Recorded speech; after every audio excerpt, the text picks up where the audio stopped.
குன்றத்தூரில் மறைந்த முன்னாள் ஸ்ரீபெரும்புதூர் சட்டமன்ற உறுப்பினர் கோதண்டம் அவர்களின்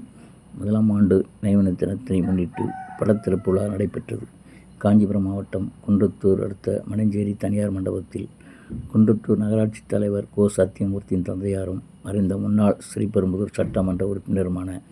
கோதண்டம் அவர்களின் 1ஆம் ஆண்டு படத்திறப்பு விழாவில் சிறு குறு நடுத்தர தொழில்துறை அமைச்சர் அன்பரசன் கலந்து கொண்டு திருவுருவப் படத்தினை திறந்து வைத்து மலரஞ்சலி செலுத்தி புடவை போன்ற நலத்திட்ட உதவிகளை வழங்கினார். தொடர்ந்து பொதுமக்களுக்கு அன்னதானம் வழங்கப்பட்டது. விழாவில் காஞ்சி மாவட்ட ஊராட்சிகளின் தலைவர் மனோகரன், ஒன்றிய சேர்மன் சரஸ்வதி மனோகரன், ஒன்றிய செயலாளர்கள்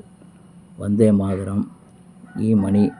திருநீர்மலை ஜெயக்குமார் மற்றும் குன்றத்தூர் நகராட்சி ஆணையர் சுமா, முன்னாள் நகர செயலாளர் ராஜமாணிக்கம், லயன் குணசேகரன், சிதம்பரம், காங்கிரஸ் வர்த்தக பிரிவு மாவட்ட தலைவர் VLC ரவி மற்றும் ஆதி திராவிடர் நல அமைப்பாளர் திமுக முனுசாமி, வார்டு உறுப்பினர்கள் பானு சத்தியமூர்த்தி, அபீஸ் புன்னிசா, கருணாநிதி, கலாவதி சங்கர், ஹரிகிருஷ்ணன், சுந்தர்ராஜன், அசோகன் மற்றும் கழக வார்டு செயலாளர்கள் நாகராஜன், கந்தன் மற்றும் மணிமாநகர் அஜய் உட்பட கழக நிர்வாகிகள் பலர் கலந்து கொண்டு கோதண்டம் அவர்களின் திருவுருவப் படத்திற்கு அஞ்சலி செலுத்தினர்.